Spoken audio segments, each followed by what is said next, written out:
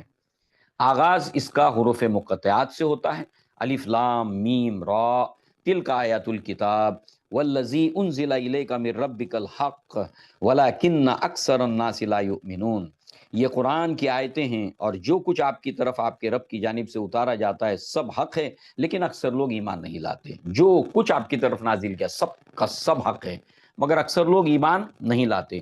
اللہ تعالیٰ وہ ہستی ہے جس نے بغیر کسی ستون کے آسمانوں کو بنایا، اتنا بڑا آسمان مگر کوئی اس کا پلر نہیں ہے، وداؤٹ پلر کے بنایا، یہ اللہ تعالیٰ کی قدرت کو یہاں پر بیان کیا گیا کہ انسان سوچے سمجھے، اور پھر تم اسے دیکھ رہے ہو،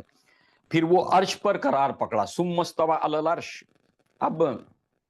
اس سے پہلے بھی یہ عنوان ہمارے پاس میں آیا کہ اللہ تعالیٰ عرش کے اوپر مستوی ہے، اور امام مالک کا جو قول ہے الاستوا معلوم، یعنی اللہ استوا علی العرش، عرش کے اوپر اللہ تعالیٰ جو ہے وہ مستوی ہوا، یہ معلوم ہے، والکیف مجہول، اس کی کیفیت، اس کی حالت وہ مجہول ہے، اور والایمان بہ واجب، اس کے اوپر ایمان رکھنا واجب ہے، والسؤال عنہ بدعۃ، اور اس کے اندر سوال کرنا، بحث و کناق کرنا، یہ جو ہے وہ بدعت ہے۔ لہٰذا اللہ تبارک و تعالیٰ نے اس کے ساتھ ساتھ فرمایا کہ اللہ تعالیٰ نے جتنی بھی چیزیں بنائی ہیں وہ سب کے سب لأجل مسمى، یہ ایک جو ہے وہ مقررہ وقت کے لیے اللہ تعالیٰ نے بنائی ہے، یہ پرماننٹ نہیں ہے، ایک وقت کے بعد اللہ تبارک تعالیٰ جو ہے اس کو ختم کر دے گا۔ اللہ تبارک و تعالیٰ نے زمین کو پھیلایا اور اس کے اندر نہریں جاری کی، ہر طرح کے پھل اگائے، اور ہر پھلوں کا جو ہے اللہ نے جوڑا جوڑا بنایا، اور اس طریقے سے رات کو دن کے اوپر ڈھانپتا ہے، دن کو رات کے اوپر، ان فی ذلک لآیات لقوم یتفکرون، اس کے اندر توحید کی نشانیاں ہیں، اللہ تعالیٰ کی قدرت اور کمالات کی نشانیاں ہیں، کس کے لیے؟ جو غور و فکر کرتے ہیں۔ اور اللہ تبارک و تعالیٰ نے زمین کو مختلف ٹکڑوں کے اندر جو ہے وہ ایک دوسرے سے لگتے لگاتے ہیں، اور اس میں انگور کے باغات ہیں، اور اس کے ساتھ ساتھ جو ہے اس کے اندر کھجوروں کے درخت ہیں، اس کے اندر جو ہے وہ شاخدار بعض ایسے ہیں جو بے شاخ ہیں، شاخ والے بھی پیڑ ہیں، بغیر شاخ والے بھی پیڑ ہیں، سب کو ایک ہی پانی پلایا جاتا ہے، مگر الگ الگ جو ہے وہ پھل، الگ الگ ذائقے کے پھل اللہ تعالیٰ اس میں سے نکالتا ہے، اس کے اندر عقل مندوں کے لیے نشانیاں ہیں۔ ساتھ ہی ساتھ جو ہے وہ ان کو اس بات کے اوپر تعجب ہوتا ہے کہ یہ جب مٹی ہو جائیں گے تو مٹی ہونے کے بعد پھر دوبارہ نئے سرے سے پیدا کیے جائیں گے۔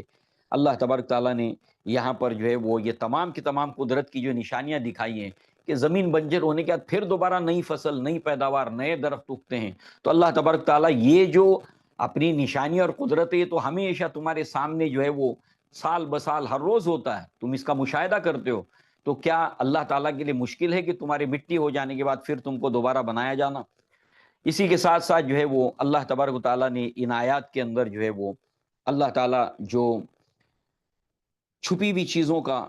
اور جاننے والا ہے اور بلند و بالا ہے، اور تم چاہے کسی بات کو چھپا کر کہو یا جو ہے وہ اعلانیہ کرو، اللہ تعالیٰ سے کوئی چیز پوشیدہ نہیں ہے، اللہ تعالیٰ سے کوئی چیز چھپی بھی نہیں ہے۔ اسی کے ساتھ ساتھ جو ہے وہ اللہ تبارک تعالیٰ نے سورہ رعد کے اندر جو تھنڈر ہے، بجلی ہے،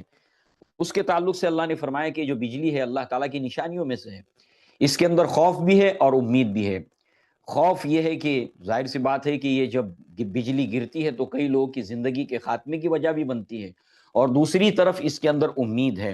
امید کیا ہے کہ کسان جو ہے وہ جب بجلی کو کڑکتے ہوئے دیکھتا ہے تو گویا کہ خوش ہو جاتا ہے کہ اس کی فصل جو ہے وہ اب لہلہانے کی وجہ اللہ تعالیٰ نے پیدا کی ہے۔ تو دونوں چیزیں ہیں اللہ تعالیٰ کی قدرت کے اندر، کہ خوف بھی ہے انسان اگر جو ہے وہ ڈر جائے، اور دوسری طرف امید بھی ہے۔ اور ایمان جو ہے وہ الایمان بین الخوف والرجاء، ایمان خوف اور امید کے درمیان میں ہے۔ تو گویا کہ ایک مومن اسی طرح زندگی گزارتا ہے کہ اس کے دل کے اندر اللہ تعالیٰ سے ایک امید بھی ہوتی ہے، اور دوسری طرف وہ اللہ سے ڈرتا بھی ہے۔ اور گویا کہ اللہ تعالیٰ کی یہ جتنی نشانیاں ہیں، چاہے یہ بجلی ہو چاہے تھنڈر ہو، ہر چیز پر انسان جب غور کرتا ہے تو یہ دو چیزیں اس کے دل میں پیدا ہوتی ہے، ایک اللہ کا ڈر، اور دوسری طرف جو ہے وہ اللہ تعالیٰ سے امید۔ یہ مطلوب ہے گویا ایمان کے ساتھ میں۔ اسی کے ساتھ ساتھ جو ہے وہ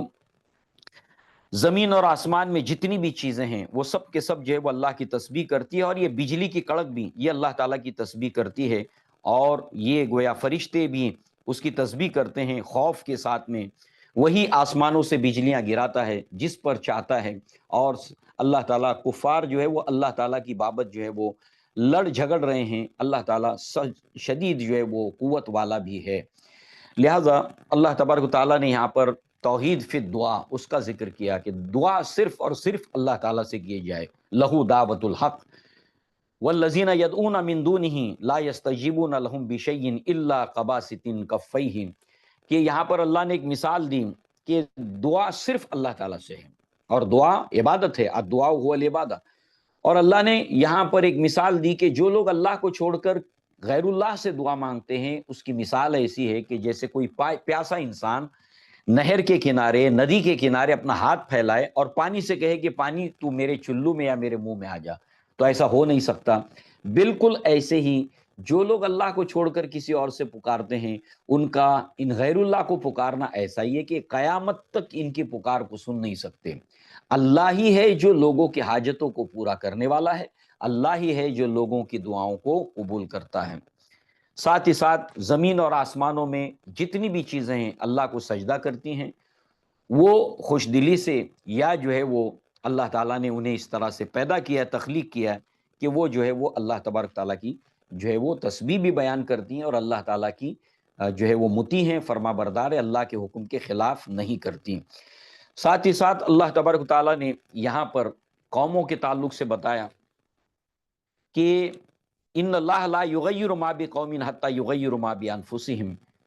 کہ اللہ تعالیٰ کسی قوم کی حالت کو ہرگز نہیں بدلتا جب تک کہ وہ اپنے آپ کو خود بدلنے کے لیے تیار نہ ہو۔ اس کے دو معنی بتائے گئے اور دونوں کے دونوں درست ہیں۔ ایک تو یہ ہے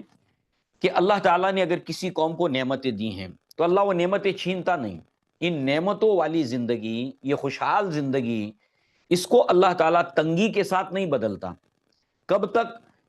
جب تک کہ وہ خود جو ہے وہ اللہ کی نعمتوں کی لے کر ناشکری کریں، اور جب ناشکری کرتے تو اللہ تعالیٰ ان نعمتوں کو چھینتا ہے۔ لئن شکرتم لازیدنکم، جو سورہ ابراہیم میں آیت آئے گی،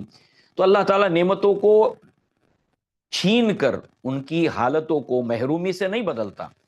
جب تک کہ ان کے کرتوت اور ان کے اعمال نعمتوں کو پانے کے بعد ناشکری کے نہ ہو جائیں۔ ان اللہ لا یغیر ما بقوم حتی یغیر ما بانفسہم۔ یہ دوسرا مفہوم اس کا یہ بیان کیا گیا ہے کہ کوئی قوم زوال کی حالت میں ہے، بری حالت میں ہے، اس برعکس اچھی حالت سے بری حالت، بری حالت سے اچھی حالت، اللہ نہیں بدلتا جب تک کہ انسان خود جو ہے وہ قومیں اپنے آپ کو بدلنے کے لیے تیار نہ ہو۔ یعنی کہ جب جو ہے وہ بندہ یا قومیں اپنے آپ کو بدلتی ہیں،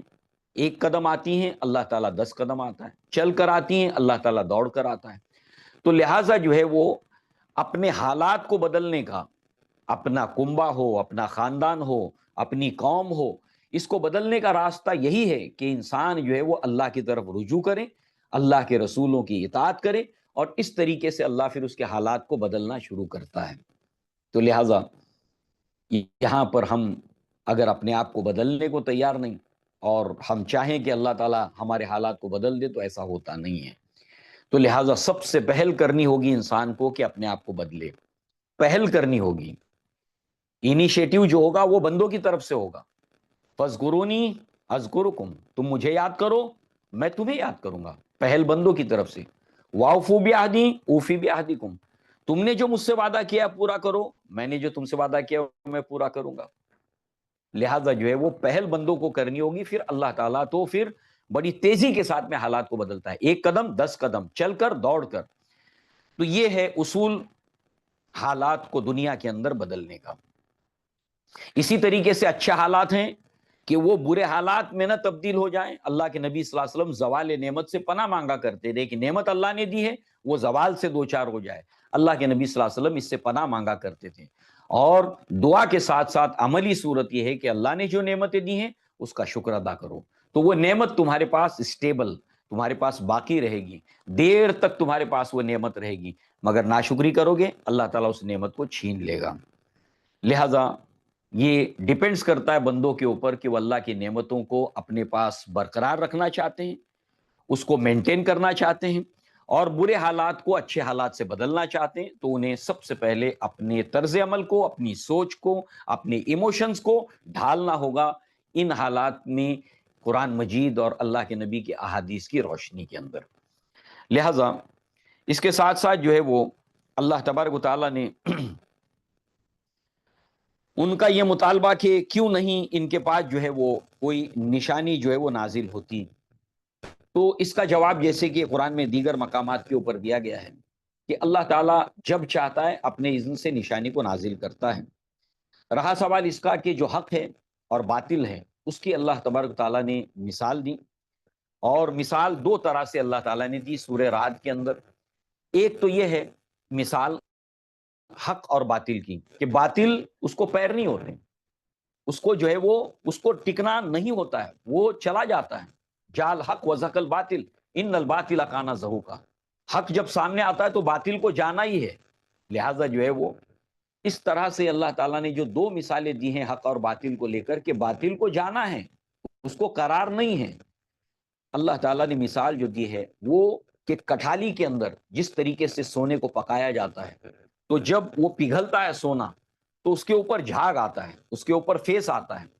اور وہ جھاگ اڑ جاتا ہے، اور اصل چیز جو قیمتی ہے، کام کی ہے، مفید ہے، وہ سونا باقی رہ جاتی ہے۔ یہ مثال ہے حق کی کہ جو حق اور باطل گڈمڈ ہوتا ہے تو حق جب سامنے آتا ہے تو باطل جھاگ کی طرح اڑ جاتا ہے، اور حق جو لوگوں کے لیے مفید ہے وہ باقی رہتا ہے۔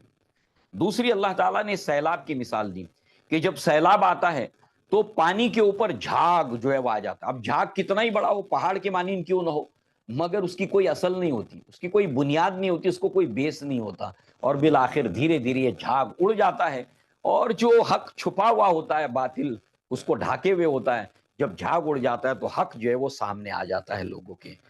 تو یہ حق اور باطل کی مثال ہے۔ حق کبھی بھی جانے کے لیے نہیں آیا، حق کو قرار ہے، اگرچہ کہ تھوڑی دیر جو ہے وہ سورج کو بادل ڈھانپ لے، مگر جو ہے وہ سورج کو زیادہ دیر ڈھانپا نہیں جا سکتا۔ بالکل اسلام حق ہے، دین حق ہے، اللہ کے نبی صلی اللہ علیہ وسلم کی نبوت اور رسالت حق ہے، اور یہ بالآخر جو ہے وہ اجاگر ہو کر لوگوں کے سامنے آ کر رہتی ہے۔ یہ 2 مثالوں کے ذریعے سے اللہ تبارک تعالیٰ نے یہاں پر دی، اور ساتھ ہی ساتھ جو ہے وہ اللہ تبارک تعالیٰ نے ہدایت کا جہاں تک تعلق ہے، وہ اللہ تعالیٰ جس کو چاہتا ہے ہدایت دیتا ہے۔ اب جس کو چاہتا ہے ہدایت دیتا ہے، یعنی اس کے اندر کوئی جبر کا پہلو نہیں ہے، بلکہ اللہ اگر کسی کو ہدایت دیتا ہے تو اس کی سنت ہے کہ بندوں کے اندر وہ اوصاف پائے جاتے ہیں کہ جس کی بنیاد پر اللہ تعالیٰ انہیں ہدایت کی راہ پر لگاتا ہے، اور جس کو اللہ تعالیٰ ہدایت سے بے بہرا کر دیتا ہے، جس کو ہدایت نہیں ملتی، اس کی بھی وجہ ہوتی ہے کہ وہ ہدایت نہیں پاتے، اللہ کی کتاب اس کی نشانیوں کے ذریعے سے، معجزات کے ذریعے سے ہدایت نہیں پاتے ہیں، کیونکہ ان کے اندر ایسی خصلتیں ہوتی ہیں کہ جن کی بنیاد پر ان کو ہدایت نہیں ملتی۔ تو یہ سورہ رعد کے آیتوں کا کچھ لب لباب اور خلاصہ ہے، اور اس کے بعد جو ہے وہ سورہ ابراہیم آتی ہے۔ یہ جو سورت ہے سورہ ابراہیم، یہ بھی حروف مقطعات سے شروع ہوتی ہے، الف لام را، کتاب انزلناہ الیک لتخرج الناس من الظلمات الی النور باذن ربہم الی صراط العزیز الحمید، کہ اللہ تبارک و تعالیٰ نے یہ کتاب جو ہے وہ آپ کی طرف نازل کی ہے اے نبی صلی اللہ علیہ وسلم، اور اس کے نزول کا مقصد کیا ہے، کس مقصد کے لیے نازل کی گئی، اس کا آبجیکٹیو کیا ہے؟ تو اللہ تعالیٰ نے بتایا لتخرج الناس، یہ لام غایت ہے، پرپس کو بیان کر رہا ہے کہ یہ کتاب جو ہے نبی ہم نے آپ کی طرف نازل کی ہے، اس کا پرپس یہ ہے، اس کا مقصد یہ ہے کہ آپ لوگوں کو اندھیروں میں سے نکال کر روشنی میں لے آئیں۔ گمراہی سے نکال کر ہدایت کی طرف لے آئیں، اس مقصد کے تحت جو ہے وہ اللہ نے نازل کیے۔ اور آپ کا یہ اندھیروں سے بندوں کو اجالے کی طرف لے آنا، گمراہی سے ہدایت کی طرف لے آنا، بِإِذْنِ رَبِّهِمْ، ان کے رب کی مرضی سے ہے۔ اور یہاں پر جو ہے وہ اللہ تبارک و تعالیٰ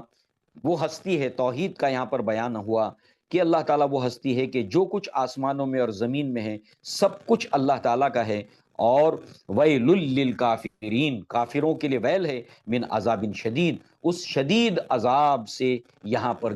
گویا کہ ان کو ڈرایا گیا، جو وہ لوگ الذین یستحبون الحیات الدنیا علی الآخرہ، کہ یہ لوگ جو ہے وہ آخرت کی زندگی کے مقابلے میں دنیا کی زندگی کو پرائرٹی کے اندر نمبر 1 کے اوپر رکھتے ہیں، آخرت کو پیچھے ڈال دیتے ہیں۔ ان کا پورا جو مرہون منت یا ان کا جو مقصد ہے پورا کے پورا دنیا ہے، صرف دنیا ہی دنیا ہے۔ لہذا جو ہے وہ لوگ ہیں، اور یہ وہ لوگ ہیں کہ دنیا کو انہوں نے ترجیح دی، پرائرٹی دی، ساتھ ہی ساتھ لوگوں کو اللہ تعالیٰ کے راستے سے روکتے ہیں اور سیدھی راہ کے اندر جو ہے وہ ٹیڑھ نکالتے ہیں۔ یہ وہ لوگ ہیں جو دور کی گمراہی کے اندر جا پڑے ہیں۔ اللہ تبارک و تعالیٰ نے سورہ ابراہیم کی آیت نمبر 4 کے اندر ایک بہت ہی اہم بات بتائی، ایک اصولی بات بتائی کہ جتنے بھی رسولوں کو اللہ نے بھیجا، انبیاء کو اللہ نے بھیجا، زمین کے خطوں کے اندر جہاں انسان بستے تھے، تو سارے کے سارے جو انبیاء آئے ہیں تو اللہ نے ان کی طرف جو وحی کی، انہیں کتابیں دی کہ وہ لوگوں کو اندھیروں میں سے نکال کر روشنی میں لے آئیں۔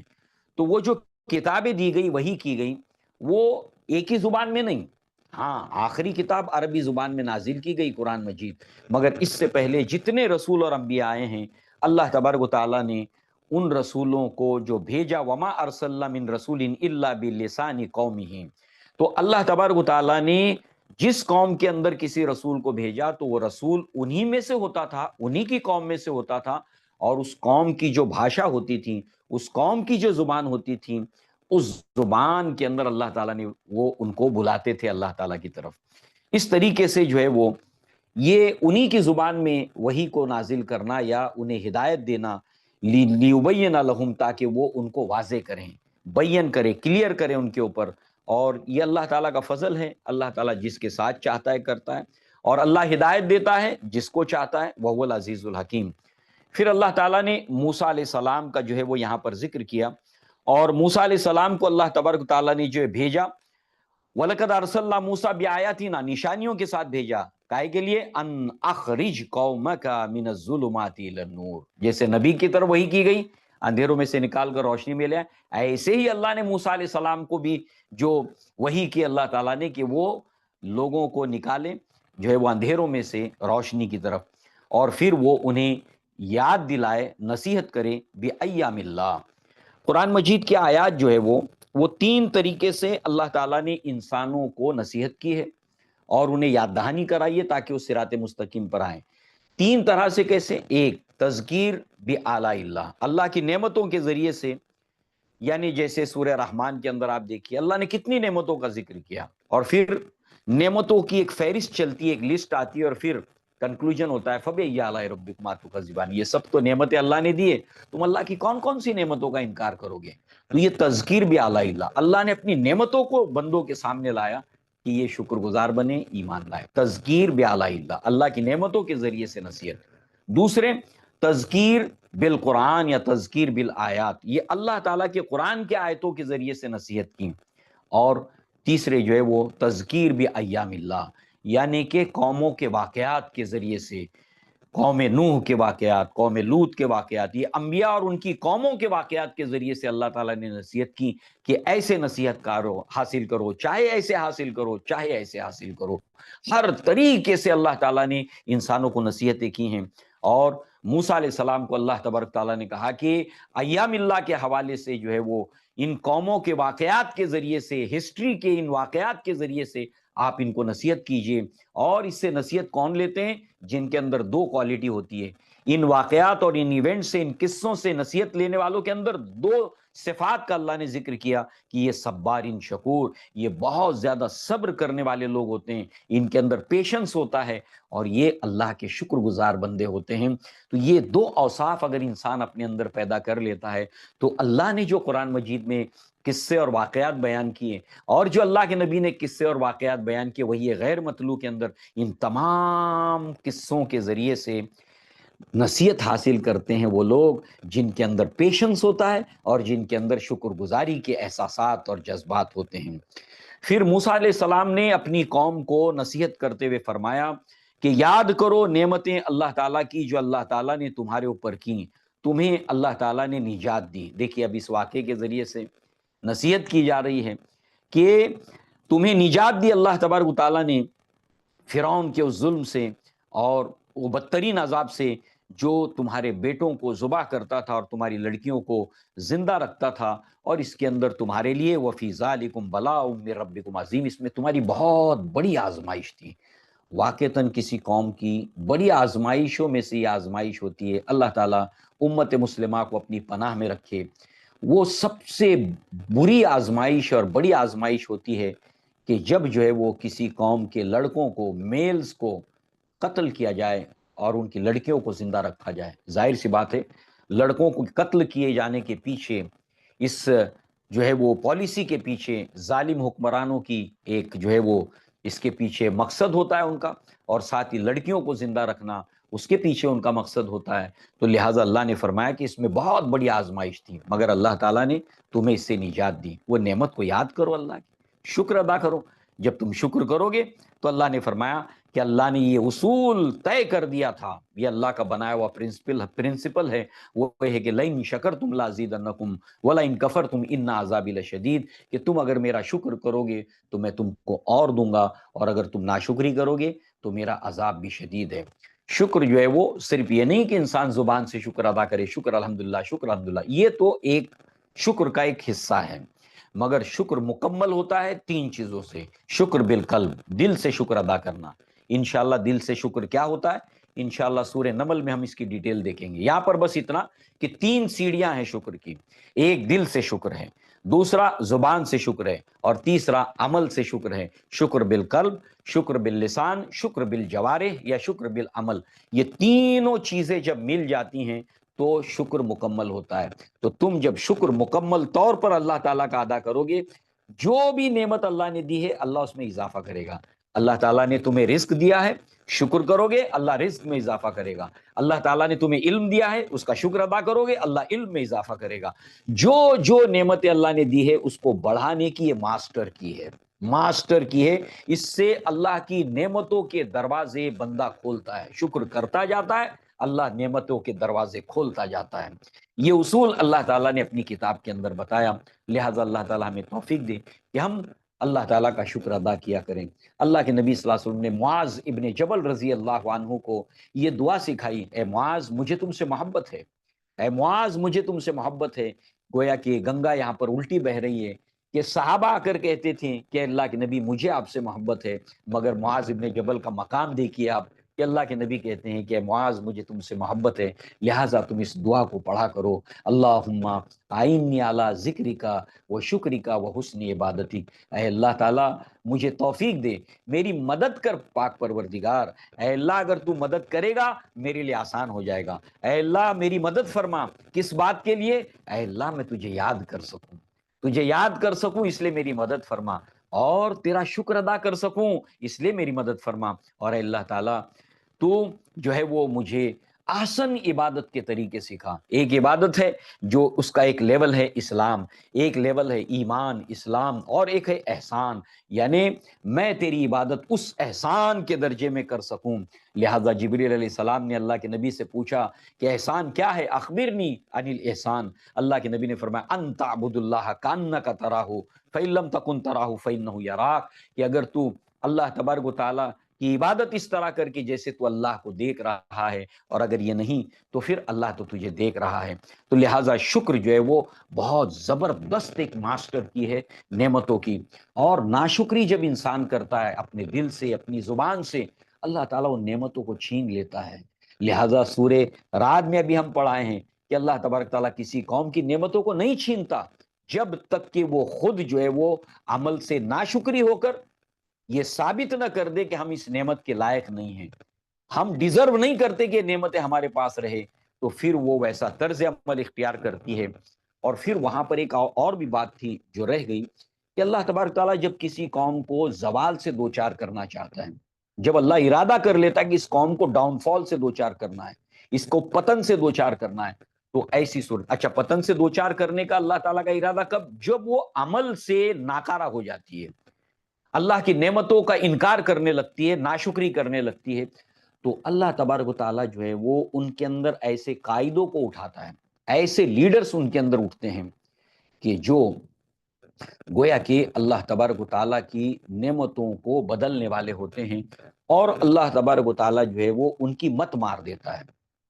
ایسے قائد اٹھاتا ہے کہ ان کی مت مار دیتا ہے اللہ تبارک تعالیٰ، اور وہ سارے کام الٹے کرنے لگ جاتے ہیں اور پوری قوم کو جو ہے وہ زوال کی طرف ڈھکیلنے لگتے ہیں۔ اللہ تعالیٰ ہمیں اپنی پناہ میں رکھے ایسے قائدوں سے کہ جن کی مت اللہ تعالیٰ مار دیتا ہے اور نتیجے میں وہ پوری کی پوری قوم زوال سے دوچار ہوتی ہے۔ اس کا برعکس ہے، جب اللہ تعالیٰ کسی قوم کو عروج کی طرف لے جانا چاہتا ہے تو اللہ تعالیٰ اس کے اندر ایسے قائدین کو اللہ تعالیٰ اٹھاتا ہے جو انہیں صحیح راہ کے اوپر لے کر چلتے ہیں، اور دھیرے دھیرے اس قوم کی کایا پلٹنے لگتی ہے، ایک انسان بدلنے لگتا ہے، ایک کنبہ بدلنے لگتا ہے، اور دھیرے دھیرے دھیرے پوری کے پوری قوم بدلتی ہے۔ تو قیادت اللہ کی بہت بڑی نعمت ہوتی ہے، بہت بڑی نعمت ہوتی ہے، ہمیں اللہ تعالیٰ سے دعا کرتے رہنی چاہیے۔ قرآن مجید میں اللہ تبارک تعالیٰ نے اس کی نظیر اور اس کی مثالیں پیش کی ہیں، لہذا جو ہے وہ یہاں پر اللہ تعالیٰ نے یہ نعمتوں کے دروازے کھولنے کا اصول، فارمولا، ماسٹر کی سورہ ابراہیم کے اندر اللہ تعالیٰ نے بیان کی۔ اسی کے ساتھ ساتھ جو ہے وہ اللہ تبارک و تعالیٰ نے یہاں پر جو ہے وہ ایک بہت ہی اہم بات جو یہاں پر آتی ہے وہ یہ ہے کہ موسیٰ نے کہا اپنی قوم سے کہ اگر تم سب روئے زمین کے تمام انسان اللہ کا شکر ادا کرو گے تو تمہارا فائدہ ہے، اور بالفرض تم اگر ناشکری کرو تو پھر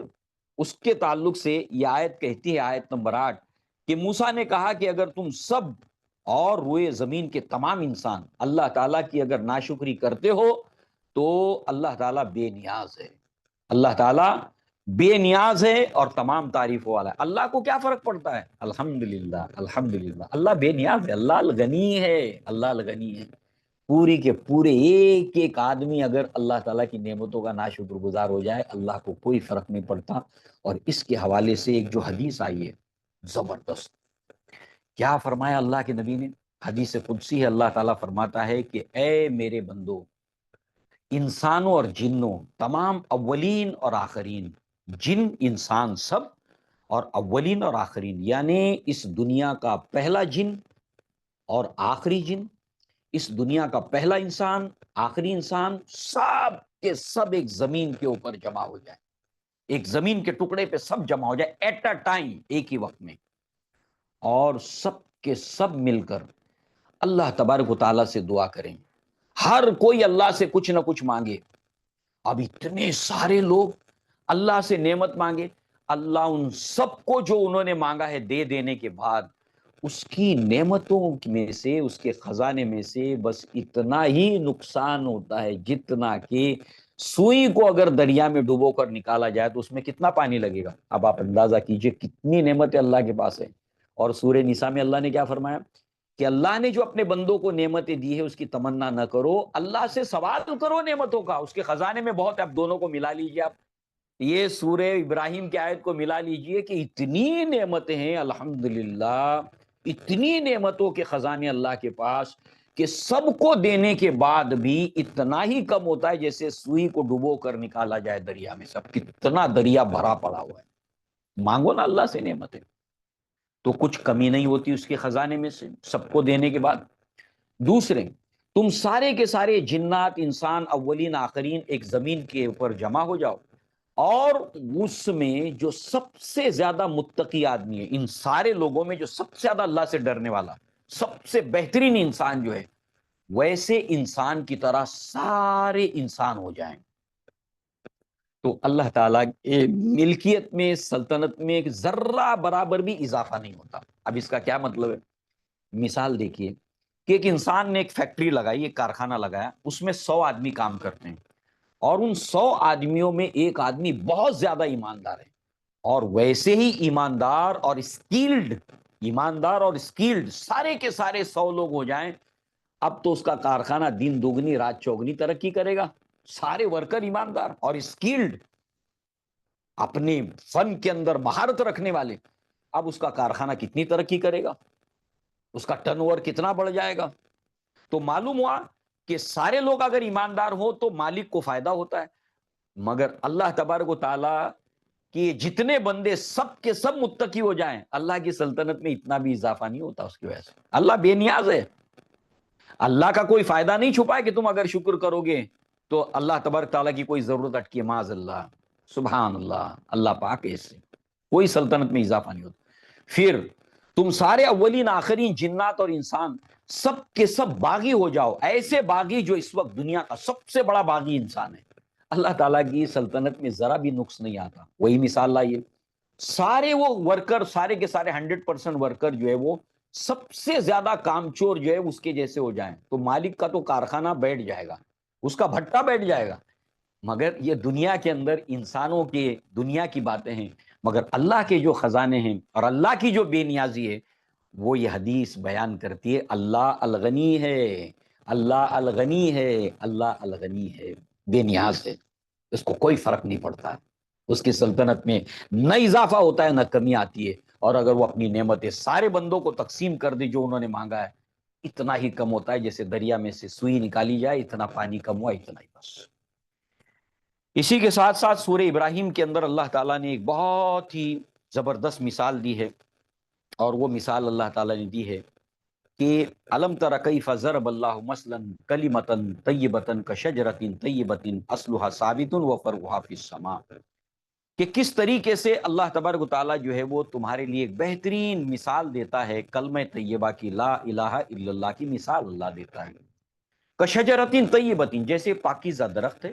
جس کی جڑیں زمین میں گہری ہے اور شاخیں آسمان سے باتیں کرتی ہیں۔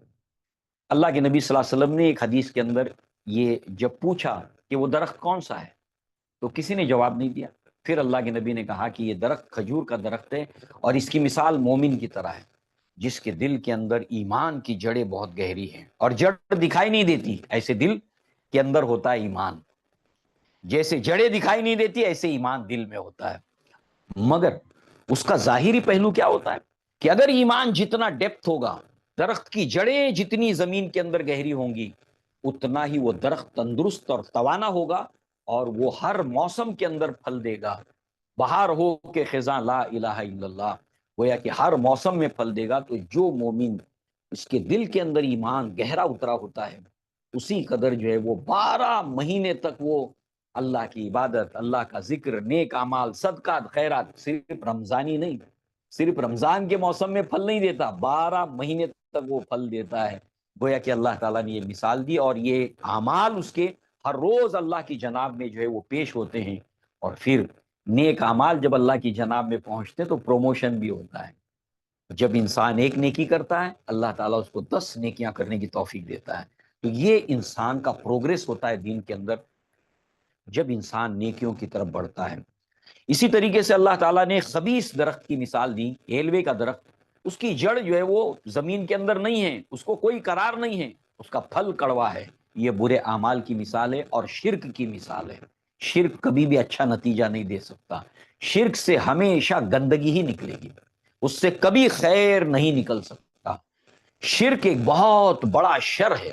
بہت بڑا شر ہے، اور اس سے جو بھی نکلے گا سوائے شر کے اور کچھ نہیں نکلے گا۔ اور توحید ایک بہت بابرکت چیز ہے، اور اس میں سے جو بھی چیزیں نکلیں گی صرف اور صرف خیر کی چیزیں نکلیں گی۔ لہذا جو ہے وہ اللہ تعالیٰ اس کلمہ طیبہ کی برکت سے یثبت اللہ الذین آمنوا بالقول الثابت فی الحیات الدنیا وفی الآخرہ، اللہ تعالیٰ اس کلمے کی بدولت، اس کے برکت سے ثابت قدم رکھتا ہے مومنوں کو دنیا میں بھی اور آخرت میں بھی۔ اس آیت کو اللہ کے نبی صلی اللہ علیہ وسلم نے ایک مرتبہ عائشہ صدیقہ ام المؤمنین، مسلمانوں کی والدہ عائشہ صدیقہ رضی اللہ عنہا کے سامنے برزخی زندگی کا نقشہ کھینچا اللہ کے نبی نے کہ جب مردے کو دفن کیا جاتا ہے تو دفن کرنے کے بعد ابھی لوگوں کے قدموں کے چاپوں کی آواز ختم نہیں ہوئی ہے، لوگوں نے اس کو قبر میں اتار دیا، مٹی ڈال دی اس کے اوپر، اب اس کے بعد وہاں سے چل دیے، وہ وہاں سے گزرتے ہیں، جو لوگ مرد حضرات قبرستان جاتے ہیں تو یہ بڑی عبرت کی چیز ہے، قبرستان بڑی عبرت کی چیز ہے، لہٰذا جو ہے وہ اللہ کے نبی صلی اللہ علیہ وسلم نے فرمایا کہ میں پہلے تمہیں قبرستان جانے سے روکا کرتا تھا، اب تم کو اجازت دیتا ہوں، کیونکہ ابتدائی دور میں لوگ قبروں کی پوجا کرتے تھے، وہاں سے دعائیں مانگتے تھے، حاجتیں مانگتے تھے، تو جب اسلام کی تعلیمات کے ذریعے سے سمجھ بوجھ پیدا ہوئی کہ شرک کیا کیا ہے، قبر پرستی شرک ہے، قبروں کے اوپر جو ہے وہ یہ جتنی بھی خرافات ہیں یہ سب کے سب جب کلیئر ہو گئی، تمیز آ گئی کہ قبر کی زیارت کو لے کر کیا صحیح ہے کیا غلط ہے، اس کی تمیز آ گئی، تو اللہ کے نبی نے فرمایا ہاں اب میں تم کو اجازت دیتا ہوں، تمہارے اندر اب تمیز آ چکی ہے، تم کو پتا ہے کہ وہاں جانا ہے، کس مقصد سے جانا ہے، یہ سب تمہیں پتا چل گیا، اب میں تم کو اجازت دیتا ہوں۔ اور اللہ کے نبی نے دعا سکھائی، وہ جو قبرستان میں جب جاتے ہیں اور زیارت کے لیے وہاں پر جاتے ہیں تو نصیحت حاصل کرنے کے لیے وہاں پر جاتے ہیں، سبق حاصل کرنے کے لیے، تو دعا سکھائی، السلام علیکم اہل دیار المؤمنین والمسلمین انا انشاء اللہ بکم لاحقون نسأل اللہ لنا ولکم العافیہ۔ جب انسان قبرستان جاتا ہے تو یہ دعا پڑھتا ہے جو نبی نے سکھائی، سلام ہو تم پر، اے کبھی کسی زمانے میں مسلمان گھروں سے تعلق رکھنے والوں، مومن گھرانوں سے تعلق رکھنے والوں، فلاں صاحب اس محلے میں رہتے تھے، یہ ان کا ایڈریس ہے، یہ ان کی بلڈنگ ہے، 3rd فلور پہ رہتے تھے، کبھی کسی مسلمان گھرانوں سے تعلق رکھنے والے، مومن گھرانوں سے تعلق رکھنے والے، یہ تمہارا اصل گھر ہے۔ ہم بھی انشاءاللہ آج دنیا کے اندر ہمارا ایک ایڈریس پتا ہے، مگر ہم بھی ایک دن تمہیں سے آ کر ملیں گے، ہم تمہارے لیے اور اپنے لیے اللہ تعالیٰ سے عافیت کا سوال کرتے ہیں۔ اللہ کے نبی نے فرمایا قبر یہ انسان کے دل کو نرم کرتی ہے، انسان کو آخرت کی یاد دلاتی ہے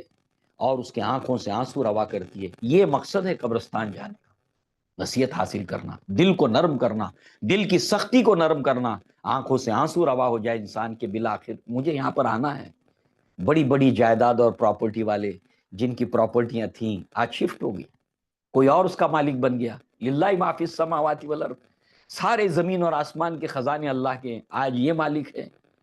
آج یہ جا کر جو ہے وہ رجسٹرار آفس کے اندر اپنی پراپرٹی کو رجسٹر کر رہا ہے، اسٹیمپ ڈیوٹی بھر رہا ہے، 100 سال کے بعد وہ اسٹیمپ ڈیوٹی کسی اور کے نام پر شفٹ ہو جائے گی، یہ پراپرٹی کسی اور کے نام، اصل ٹھکانہ یہ ہم کو تمہارے پاس آ کر ملنا ہے، یہ ہے اصلی ٹھکانہ، لہٰذا ہم اپنے لیے بھی اور آپ کے لیے بھی عافیت کی دعا کرتے ہیں، یہ ہے انسان کے لیے عبرت کی جگہ، لہٰذا جو ہے وہ اللہ کے نبی نے یہ مقصد بتایا وہاں جانے۔ تو جب اللہ کے نبی نے عائشہ صدیقہ کو یہ قبر کے واقعات کو سنایا کہ جب لوگ واپس لوٹ رہے ہوتے ہیں تو مرد حضرات جب تدفین ہو گئی ہے تھوڑی دیر رکیں اور اپنے کانوں کو لگائیں، دیکھو آواز ابھی مدھم پڑ گئی، یہ چاپوں کی آواز قدموں کی آ رہی ہے، یہ ابھی آواز آ رہی ہے، ابھی یہ ختم بھی نہیں ہوتی ہے مدھم پڑھ کر کہ فرشتے آتے ہیں انتہائی اس طریقے سے کہ جیسے گائے کے سنگ، اس کے دانت، اور وہ گاڑ دیتا ہے زمین میں اور اس کو ریگتا ہوا جو ہے وہ آ کر سر کے اوپر گرز لے کر کھڑا ہو جاتا ہے۔ دوسرا فرشتہ آتا ہے جس کی نیلی آنکھیں بڑی بڑی خوفناک، اور اس کے بعد سوال پوچھتا ہے من ربو کا، ما دینو کا، من نبیو کا۔ عائشہ صدیقہ رضی اللہ عنہا رونے لگی، اے اللہ کے نبی میں تو ایک عورت ذات ہوں، میں کمزور ہوں، اے اللہ کے نبی اس بھیانک منظر سے میں تو ڈر جاؤں گی، مجھے جواب نہیں سوجھے گا۔ اللہ کے نبی نے اس آیت کو پڑھا، یثبت اللہ الذین آمنوا بالقول الثابت فی الحیات الدنیا والآخرہ، اللہ تعالیٰ اس قول ثابت کے ذریعے سے جس نے دنیا کے اندر زندگی گزاری لا الہ الا اللہ محمد رسول اللہ، اللہ تعالیٰ اس قول کی بدولت اس کو ثابت قدم رکھے گا، اللہ اس کو ثابت قدم رکھے گا، اور فرشتہ ادھر سے سوال پوچھے گا من ربو کا، وہ کہے گا ربی اللہ، ما دینو کا، دین الاسلام، تمہارے درمیان جو رسول بھیجے گئے تھے وہ کون تھے؟ تو یہ دوسرے سوال کے بعد جو انسان کامیاب ہوگا، جو جواب دے چکا ہوگا 2 سوالوں کے، وہ کہے گا رکو رکو میں ذرا نماز پڑھ لوں، اس کو ایسے محسوس ہوگا جیسے عصر کی نماز کا وقت ہے، تو فرشتے کہیں گے نماز کی چھٹی، اب یا نماز وماز کچھ نہیں، تو پھر وہ کہے گا تم کیا پوچھتے ہو ان کے تعلق سے مجھے، یہ ہمارے درمیان بھیجے ہوئے رسول تھے، میں اس کی شہادت دیتا ہوں، اشہد ان لا الہ الا اللہ واشہد ان محمدًا عبدہ ورسولہ، میں گواہی دیتا ہوں کہ اللہ کے سوا کوئی معبود نہیں، اس کا کوئی شریک نہیں، اور محمد صلی اللہ علیہ وسلم اس کے بندے ہیں اور اس کے رسول ہیں۔ تینوں سوالوں کے جواب دے دیا۔ عثمان ابن عفان رضی اللہ عنہ جب بھی قبرستان سے گزرتے، قبر کا ذکر ہوتا، اتنا روتے کہ آپ کی داڑھی بھیگ جاتی۔ لوگ پوچھتے آخرت جہنم کا ذکر ہوتا ہے، آپ اتنا نہیں روتے؟ آپ نے کہا، اللہ کے نبی نے فرمایا، ان القبر منزل من منازل الاخرہ، قبر آخرت کی منزلوں میں سے پہلی منزل ہے، جو یہاں پر کامیاب ہوا اس کے بعد وہ ہمیشہ کامیاب ہوگا، جو یہاں فیل ہو گیا وہ ہمیشہ کے لیے فیل ہوگا۔ بس کچھ منٹ اور سیکنڈ کی دیر ہے کہ جنازے کو لے کر آئے، قبرستان میں ڈال دیے، اب چند منٹ کے اندر یہاں سوال جواب ہوں گے، ادھر اگر دے دیا تو پھر اس کی زمین کو کشادہ کر دیا جاتا ہے۔ فرشتے اس سے پوچھتے ہیں، ایک طرف سے پیر کی طرف سے نماز آ رہی ہے، ادھر سے زکوٰۃ آ رہی ہے، اور ایک خوبصورت شکل کے اندر ایک ایسی شخصیت اس مردے کے سامنے آتی ہے۔ وہ دیکھتا ہے، کہتا ہے تم کون ہو؟ اتنی خوبصورت صورت میں نے نہیں دیکھی۔ وہ کہتا ہے کہ میں تمہارے اچھے اعمال ہوں جو تم نے دنیا میں کیے تھے، رمضان میں، غیر رمضان میں، صدقات، خیرات، آج اللہ نے اس کو ایک خوبصورت صورت دے دی ہے، میں تمہارے اعمال ہوں، تم نے جو کیے تھے دنیا میں وہی ہوں میں۔ اس کے بعد جو ہے وہ فرشتہ چوتھا سوال بھی پوچھے گا جو ہمارے لیے عبرت ہے۔ کہا کہ تم نے ان تینوں سوالوں کے جواب کیسے دے دیے؟ تب وہ کہے گا کہ میں نے آمنت بکتاب اللہ، میں اللہ کی کتاب پر ایمان لایا تھا، تلیت و دریت، میں اس کو پڑھتا تھا اور میں اس کو سمجھتا تھا۔ کہا ہاں یہ ہے وہ چیز، یہ قرآن آخرت کے اندر، دنیا میں بھی آپ دیکھیے یہ قرآن آیا، آخرت کے اندر جب انسان کے لیے مشکلات ہوں گی تو روزہ کھڑا ہو جائے گا، ادھر سے قرآن کھڑا ہوگا، اللہ سے کہے گا اے اللہ، دن میں نے اس کو کھانے پینے سے روکا، نفسانی خواہشات سے روکا، اے اللہ میری سفارش قبول کر، اس کو معاف کر دے۔ قرآن کھڑا ہوگا، اے اللہ میں نے رات کو اس کو سونے سے روکا ہے، اس نے میرے ساتھ راتیں بسر کی ہے، میں نے اس کو سونے نہیں دیا، اللہ تعالیٰ میری شفاعت کو قبول کر لے۔ دن کا روزہ، رات کا قرآن، اللہ تعالیٰ ان دونوں کی سفارش کو قبول کرتے ہوئے بندے کو نجات دے دے گا، اس کو اللہ معاف کر دے گا۔ لہٰذا جو ہے وہ اس طریقے سے جو ہے وہ آپ دیکھیے کہ شفاعت حق ہے، مگر شفاعت کون کون کرے گا؟ روزہ بھی کرے گا، قرآن بھی کرے گا، مگر ہم کو اس عمل کو اختیار کرنا ہوگا۔ لہٰذا جو ہے وہ اس کے بعد جو ہے وہ اللہ تعالیٰ نے اس کے اندر ابراہیم علیہ السلام کا قصہ آتا ہے، جب وہ اپنی ذریت کو یہاں پر لا کر چھوڑتے ہیں، بے آب ہو گیا جو ہے وہ میدان کے اندر، اور اللہ تبارک تعالیٰ سے دعا کرتے ہیں، وہ بہت مشہور دعا جو قرآن میں کئی جگہ، کہیں اجمال اور کہیں تفصیل کے ساتھ میں آئی ہے کہ ان دا بیتک المحرم، تیرے گھر کے پاس میں نے اپنی ذریت کو لا کر چھوڑا ہے، لہٰذا اے اللہ تبارک تعالیٰ تو جو ہے وہ ان کو پھلوں سے روزی دے۔ اور اس کے بعد جو ہے وہ اللہ تعالیٰ کا جو ہے وہ دعا ابراہیم علیہ السلام کی، ربی انی اسکنت من ذریتی بوادی غیر ذی زرع عند بیتک المحرم ربنا لیقیموا الصلاۃ، کہ وہ نماز کو قائم کریں اور لوگوں کے دلوں کو ان کی طرف مائل کر اور ان کو پھلوں سے روزی دے تاکہ یہ تیرے شکر گزار بندے بن جائیں۔ اور لہٰذا اس کے اندر اللہ کا شکر ادا کرتے ابراہیم علیہ السلام، الحمدللہ الذی وہب لی علی الکبر اسماعیل و اسحاق ان ربی لسمیع الدعاء، تمام شکر اور تعریفیں اس اللہ کے لیے جس نے اس بڑھاپے کے اندر مجھے اسماعیل اور اسحاق جیسے بیٹے دیے، بے شک میرا رب دعاؤں کا سننے والا ہے۔ اور پھر جو ہے وہ اختتام جو ہے وہ ابراہیم علیہ السلام کے اس قصے کے ساتھ اس پر ہوتا ہے، ھذا بلاغ للناس، یہ قرآن تمام لوگوں کے لیے اطلاع نامہ ہے، ایک پہنچائی دی جانے والی چیز ہے کہ اس کے ذریعے سے وہ ہوشیار کر دیے جائیں اور بخوبی معلوم کر لیں کہ اللہ ایک اکیلا معبود ہے، تاکہ عقل مند لوگ اس سے سمجھ حاصل کریں۔ اس کے بعد سورہ ہجر کی ایک آیت آتی ہے، حروف مقطعات سے شروعات ہوتی ہے، الف لام را تلک آیات الکتاب وقرآن مبین، کہ الف لام را یہ کتاب الہی اور روشن قرآن کی آیتیں ہیں۔ اس کے اوپر جو ہے وہ 13واں پارہ ختم ہوتا ہے، اور اس کے بعد جو ہے وہ 14ویں پارے کے اندر باقی پوری سورہ ہجر آتی ہے، اور باقی کی صورتیں انشاءاللہ اللہ تعالیٰ کی توفیق سے اللہ کے اس کلام کے ساتھ ہم کل رات گزاریں گے، جو وقت ہمارا مقرر ہے۔ اللہ سے دعا ہے کہ ہمیں اللہ تعالیٰ اس رمضان کے مبارک مہینے کے اندر ہمیں اپنی راتوں کو قرآن کے ساتھ گزارنے کی اللہ ہمیں تربیت، اس مہینے کے اندر پریکٹس جو ہم کر رہے ہیں، اللہ تعالیٰ سال بھر ہماری زندگی میں یہ عمل لے آئے کہ ہم رات قرآن کے ساتھ بسر کریں، تھوڑا سا ہی،